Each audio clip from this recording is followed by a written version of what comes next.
Hi, welcome to the Todd and Debra Show. This is episode 60. How are you guys doing? I sure hope you're okay because the world is upside down these days, isn't That's it? for sure. And it's just crazy. Nobody knows what to expect from one day to the next, but we totally get it that with COVID-19 still around, we really want to be extra cautious all the time. But things like healthy eating and exercising and doing all kinds of things to help us as seniors, because, we're not getting any younger, we started reviewing the things that we've been doing. Well, we got all those requests from people saying, how come you guys are so buff? And just amazing. We didn't really get letters like that, did we? I don't know. Oh, yes, we did. I'm just forgetting, yeah. So we want to tell you how we keep ourselves buff in the pandemic. All kidding aside, we really kind of, I don't know how we did this, but somewhere over the past decade, we just kind of gradually eased into these things that if you had told us 10 years prior to that we would be doing in our older age, we would have laughed. Not that we, don't want to live a healthy lifestyle. I think we've always wanted to do that. Yeah. But we just weren't that into it. And as we were getting older, we wanted to be sure that we were around as long as we could be around, especially with getting grandkids and everything. You think about things a little bit more. And I think as you get older, you do realize, like we've talked about before, that sometimes, you look a little different than you did 40 years ago or 50 years ago. So you try to do your best to keep yourself healthy and to keep yourself buff. One of the biggest changes, in my opinion, that we made, I would have never guessed possible. Not that we were all junk food eaters. We tried to eat healthy. But, it's just if you had said something like, hey, would you like to have some broccoli and cauliflower? We would have said, Sure. We weren't like all, I don't think we were all like, no. It just didn't appeal to us. Well, we were pretty standard eaters, I think. I think for people our age and during the time, I think what we ate for meals and everything were standard kind of things. Yeah. Steaks and chicken and all that kind of good stuff. Yeah, we were pretty big on eating meat then. And we're not anti-eating meat now. We do occasionally eat meat, but we just had done a lot of reading. And do you guys remember we had an episode with a guy called Dr. Greger? And that he wrote a book called How Not to Die. And it was a good book. Yeah. There's so many good things there. And underneath this video, we'll give you a link where you can look it up if you don't remember that. But his book really gave us a whole different perspective on how to enjoy longevity. So that's when we switched over to doing things like, I said to Todd one night, I was thinking I would just make some steamed vegetables. And he was like, okay. Oh boy, I've been waiting all my life. I'm glad you finally offered that. Yeah. But guys, seriously, if anybody had ever told me that I would be chopping up broccoli and carrots and cauliflower and peppers, I love a lot of vegetables, but my goodness, some of the ones that we now eat and enjoy eating, I would have gone like, oh, please, if someone said, you're going to be eating that a lot. Well, and we also found we got results from it. Oh man! I think both of us were maybe trying to lose weight at the time and things, and of course that happened very naturally. And I think we just had a lot of other things occurring. I think we even got better dental results and better doctor visit results and test results. And we started getting a lot of positive feedback, and it made it a lot easier to do some of these things because we did see the value in it. And that reminded me when you mentioned the dentist. We have a whole episode on how to floss. I forget what number it is, but we'll put it below in the comments too. And the last time that I went for our 2 times a year checkup, the hygienist was working on me and she goes, your teeth are just so clean. And I said, oh, but that's good, right? And she goes, yeah, it's just I don't have anything I can do because they're already clean. And what Todd said is right. We just kind of changed our lifestyle gradually. And it wasn't anybody, making us do it or whatever. We just decided, well, we'll try this healthy thing and see. But then we kind of got addicted to it, like our daily walks, a 5-mile walk. And you just feel so much better once you get into the routine of that. Yeah. Now, here's another thing that we never gave much thought to, but somewhere along the line we'd read an article or something from AARP, I think. They have good articles and nice tips for seniors. Right. This particular one was about stretching, and we already had some stretches that we did, but they had a couple of others in there that we thought, well, we'll give them a try. And now, guys, what have we been doing? At least for as long as we've been here. Really? Wow. It's just amazing how good your body feels when you're able to devote not even a whole lot of minutes. How long does it take us to do all those stretches? 20 minutes maybe. 20 minutes is what I was going to guess too. And yet what a huge difference in the way we feel. And one day recently, we weren't able to do the stretches. And we'll show you before we finish this particular episode. I'd like to show them what we do. And we can't find the AARP article, so that's why we're just showing you what we learned from it. And again, before you do anything like that, always talk to your doctor first, because we're all at different points in our life and different places with our bodies, that some things that work for one person might not for another. But the day not too long ago when we couldn't do it, our bodies were like, hey, my arm was like crackling and stuff. And I thought, oh man, those shoulder rolls that are part of that, that really keeps me limber. They make a big difference. It really does. Your muscles, and I think, and everything as you get older, at least what I'm finding when I go to sleep, is my muscles tighten up really a lot more than they used to when I was younger. And so, like you were saying, the days that we don't do the stretching, those nights when I go to bed, sometimes my legs are a lot crampier and those kind of things. Back in 2017, I woke up one morning and my mouth it felt like sandpaper. It was so dry. I'd never experienced anything like that. It was creepy. And I thought it was just some weird thing and it would go away, but the next morning was the same. And eventually I saw a doctor, and I can't remember if they knew immediately. No, they didn't know right away what it was. No. But a couple years later, because the symptoms would come and go, and finally I was diagnosed with having an autoimmune disease called Sjogren's syndrome.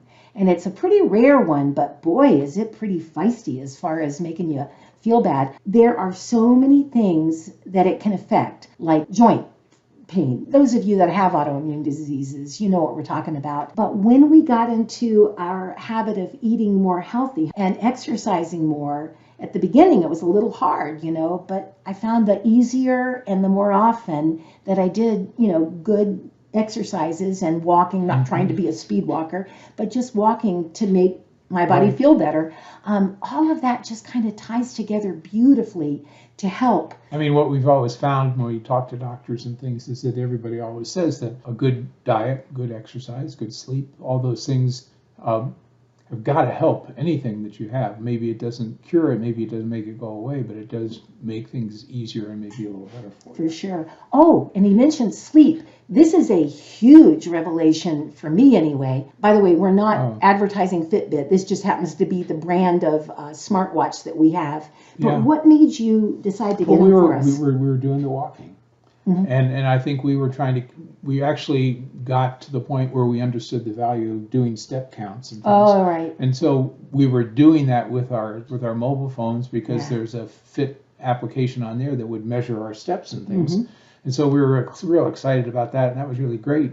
But then we realized that we didn't carry our phones with us all the time, so there was a good number of steps and things that we were missing by not, keeping track of it. So we did hear about these Fitbits that we've got. Yay. And my thought was strictly to be able to get it so that we could more effectively see how many steps we really got each day. Yeah. But when we got it, I think what we found is, oh my gosh, the stuff that this little thing does, it talks to you about your sleep. Yeah. It talks to you about water consumption and keeping track of your hydration properly. It has parts in there for your weight. It also, this is your big one, what does it do at night? Oh, the sleep. It actually pays attention, because you got it right here, and it's keeping track of your heartbeat and what your body's going through. And it's able to tell you the quality of your sleep, how long when you were awake for a while, even if you're a geezer like me and you're going to the bathroom several times a night. It doesn't talk about those, thank goodness. It doesn't say, so you went to the bathroom 4 times.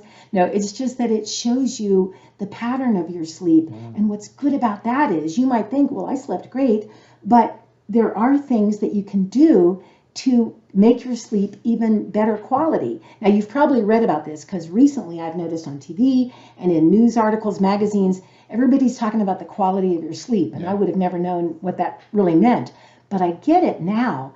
And I found a way to just try to sort of train my body to see if it could be to really get better, long-lasting sleep. For me, it just has to do with when I get in bed, the way that I put my arms at my side and the way I relax and the way I breathe. But the good news is, once I did that, maybe just 3 or 4 nights in a row, my body actually started, I don't know, like wanting that. Like, it was like, okay, we're going to sleep. Let's get like this. Not that it did it by itself. That would be creepy, right? If I But every night that I did that, I started falling asleep more easily and getting incredibly good quality I know it when I wake up because I feel great, but then when you check your statistics, you're like, yeah. It's such an exciting thing that it does. I mean, it's really pretty amazing.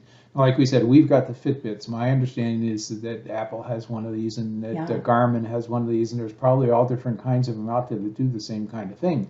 So it's pretty amazing to have that tool, especially as we're getting older and we're finding out about the value and the importance of the hydration and the sleep and those kind of things. So it's all right here. Here and on our phone app, we just pop it up and there's your data. Plus it also gives you data. It keeps your data from when you started keeping the data. So like you like to open it up and get those charts that show, your whole trends over the last 6 months. Yeah, it's a whole new world we live in. And if you can, you want to take advantage of the science that really does give you all these details. You mentioned something a second ago. Hydration. Hydration, exactly. We did an episode that explained that we don't get colds and the flu every winter like we used to years ago. We found a way to do away with getting colds and the flu in the winter because it's all because of having dryness. In the winter, things get dry and we get dry. And if we combat it with being really good about hydrating, these respiratory infections can never get a foothold in you if your body is properly hydrated. Hydrate yourself, hydrate your home. You can be one of the lucky people when everybody around you is getting sick and you're not, just because you're home and you are hydrated. We get messages and emails, thank you, from people who now are no longer getting sick. Right. It's this simple. It does work. And I guess maybe the key thought that we have for this episode today, which I guess we should wind down here, you might think, well, I'm doing everything I can do, and I don't want to be that person that drinks water all the time or whatever. And we all have the right to make whatever decisions we want. But because these decisions with hydration and with eating incredibly good food that we thought we would never be able to really like, but we discovered that we can like it. And I'm talking about steamed vegetables. But that's what we're trying to share. Maybe there's things that you never dreamed you could do, but you could do them, and you might even start to enjoy them. That's been the surprise for us, right? Yeah. And like you were saying, the diet is very important, what you eat and all that. And the other thing we found in relation to diet is portion sizes. Recently, we started realizing that, Deborah was used to cooking meals for families of 5 or 6 or 7 when or 8, kids, depending on who was had there, the and the kids showing up and that kind of thing. And believe it or not, how much food you make for 8 people is a little bit more than what you need for 2. And so sometimes we've been trying to work on that lately, and that is being able to not overeat, to be able to listen to our body when it says, hey, that's enough food for today, and that kind of thing. So that's the other thing, is you're looking at your diet and things, look at that part too. We just wish we could take everything that's here that we've learned and somehow just snap it into your brain too for a while. It wouldn't take much space. Because it's not that much we've learned. Up there. But what is so amazing is that the food, like he said, the portions and everything, when we first started thinking, well, instead of having that much, maybe we could, whatever. And we thought, I just remember thinking, I'm going to be hungry and then I'm going to eat junk food or something. But no, your body, if you're careful with it, it can gradually get used to the lesser portion or the more water or the better foods or whatever. That's the surprise for me, is that even at the age of 70. You can still kind of convince your body, once it starts realizing how good it's feeling as a result of what you're doing for it, it kind of just revs up and it's like, well, let's walk another mile today, or, let's go home and eat some more vegetables. You can teach old dogs new tricks. What? Yep. Really? I think so. Well, we've taught dogs. Ourselves pretty good. Yeah. Guys, we just, how it is. If you find something that just really helps, you want to share it with everybody. We hope you're doing well. We hope your family and friends are all well. These are crazy times, but so far we're hanging in there, right? We're all here, and it's always wonderful to have a chance to talk with you. Thanks for watching. Bye-bye.